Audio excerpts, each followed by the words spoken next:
پچھلے دنوں امریکہ نے چائنا کا ایک غبارہ مار گرایا۔ دی نیو انگریزی اخبار میں چھپنے والی اسی خبر کا یہ اردو ترجمہ ہے۔ China claims Biden's irresponsible remark on Xi۔ کلیم کا مطلب مذمت کرنا ہے۔ چین نے شی پر بائیڈن کے غیر ذمہ دارانہ ریمارکس کی مذمت کی۔ Xi یا شی چائنا کے صدر ہیں۔ The US has alleged the high-altitude device which crossed directly over at least one sensitive US military site was intended for espionage۔ امریکہ کے لیے یو ایس یا یو ایس اے لکھا جاتا ہے جس کا مطلب یونائٹڈ اسٹیٹس آف امریکہ ہے۔ الیج کا مطلب الزام لگانا ہے اور ایسپیوناج کا مطلب جاسوسی ہے۔ امریکہ نے الزام لگایا ہے کہ اونچائی والا آلہ جس نے کم از کم ایک حساس امریکی فوجی سائٹ کو براہ راست عبور کیا تھا کا مقصد جاسوسی کرنا تھا۔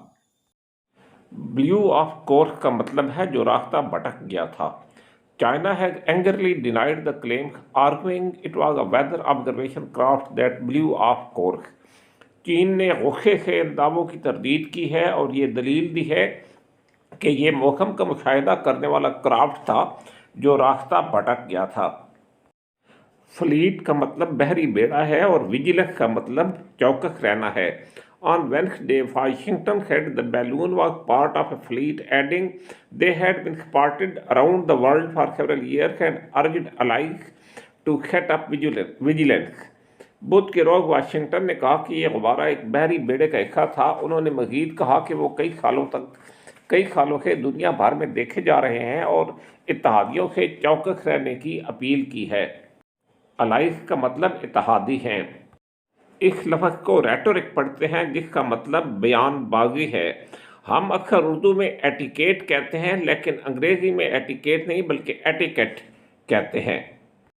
This type of rhetoric from the US is extremely irresponsible and runs counter to basic diplomatic etiquette, Mao said, adding that Beijing firmly opposed this۔ یہ جو چائنا کی وزارت خارجہ ہے ان کا بیان ہے۔ امریکہ کی طرف سے اس قسم کی بیان بازی انتہائی غیر ذمہ دارانہ ہے اور بنیادی سفارتی آداب کے خلاف ہے، ماؤ نے کہا۔ بیجنگ نے اس کی سختی سے مخالفت کی۔ بیفلڈ کا مطلب حیران رہ جانا ہے اور یہ ان تصویروں کا ذکر ہے جو اس علاقے کے رہائشیوں نے اور میڈیا کے لوگوں نے بنائی ہیں۔ Authorities said then that they were baffled by the object, which in close-up images by residents and media appeared to be composed of a balloon attached to crossed sticks with propellers۔ اس کے بعد حکام نے کہا ہے کہ وہ اس چیز سے حیران رہ گئے جو رہائشیوں اور میڈیا کی قریبی تصاویر میں پروپیلر کے ساتھ کراس شدہ لاٹھیوں سے منسلک غبارے پر مشتمل دکھائی دیتی ہے۔